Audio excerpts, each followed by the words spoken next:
গতকালকে প্রধান উপদেষ্টার সাথে আমাদের একটি বৈঠক ছিল। তিনি বলেছেন, আপনারা যখন একসাথে বসি রাজনৈতিক দলগুলো আমি শক্তি পাই, আবার পাশে না থাকলে মাঝে মধ্যে একাকিত্ব অনুভব করি, আমি একা হয়ে যাই।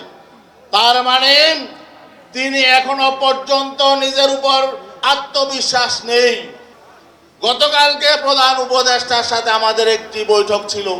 তিনি বলেছেন, আপনারা যখন একসাথে বসি রাজনৈতিক দলগুলো আমি শক্তি পাই, আবার পাশে না থাকলে মাঝে মধ্যে একাকিত্ব অনুভব করি, আমি একা হয়ে যাই। তার মানে তিনি এখনো পর্যন্ত নিজের উপর আত্মবিশ্বাস নেই। আমরা পরিষ্কার বলতে চাই, আপনি জুলাই বিপ্লবের পরে ঐক্যবদ্ধভাবে জনগণ আপনাকে গ্রহণ করেছিল, আপনাদেরকে বসিয়েছে।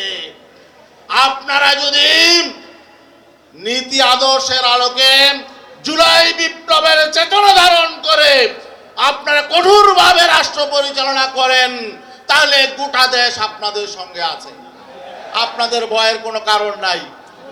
আরেকটা বিষয় আমি বলতে চাই, আমাদের বাংলাদেশের ইসলামপন্থী যে সমস্ত রাজনৈতিক সংগঠনগুলো আছে তাদের প্রতি আমাদের অনুরোধ হলো, জনগণ মনে করছে বাংলাদেশের সকল ইসলামপন্থী শক্তি যদি ঐক্যবদ্ধ হয়, তাহলে আগামী নির্বাচনে জনগণ ইসলামপন্থী শক্তিকেই বিজয়ী করবে। অতএব আপনারা জনগণকে হতাশ করবেন না, আপনারা কোন দুর্নীতিবাজের সহযোগী শক্তি হবেন না, কাউকে ক্ষমতায় যাওয়ার জন্য নিজেরার সিঁড়ি হিসাবে ব্যবহৃত হবেন না।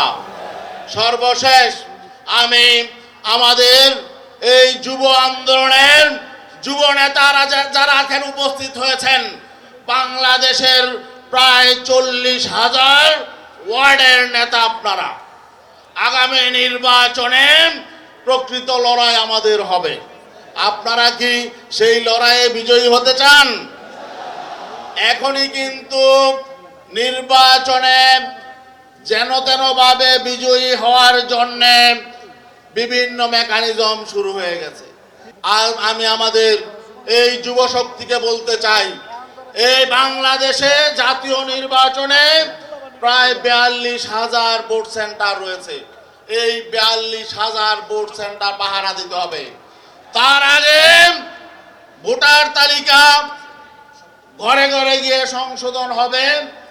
যারা ভোটার হয় না এখনো, প্রত্যেক এলাকায় গিয়ে গিয়ে বাড়িতে গিয়ে গিয়ে তাদেরকে ভোটার তালিকায় তাদের নাম অন্তর্ভুক্তির জন্য সহযোগিতা করতে হবে। এবং আরেকটা আমাদের বড় কর্মসূচি হলো, স্থানীয় সরকারের 65,000 প্রতিনিধি রয়েছে। ইউনিয়নের ওয়ার্ড মেম্বার, ইউনিয়ন চেয়ারম্যান, উপজেলা চেয়ারম্যান, ভাইস চেয়ারম্যান এবং পৌরসভার কাউন্সিলর, মেয়র সহ প্রায় 65,000।